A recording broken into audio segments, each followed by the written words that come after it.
Близо 40 надзиратели от Врачанския затвор се включиха в организирания мирен протест вчера пред сградите на Правосъдното и Финансовото министерства.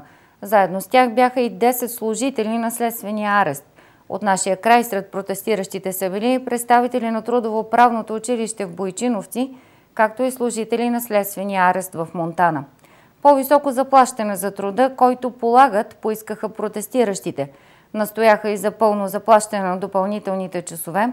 От нас искат да се отнасяме към задържаните и излежаващите присъди като към европейци, а в същото време отношението към нас е далеч от европейското, заявиха от синдикалната структура във Враца.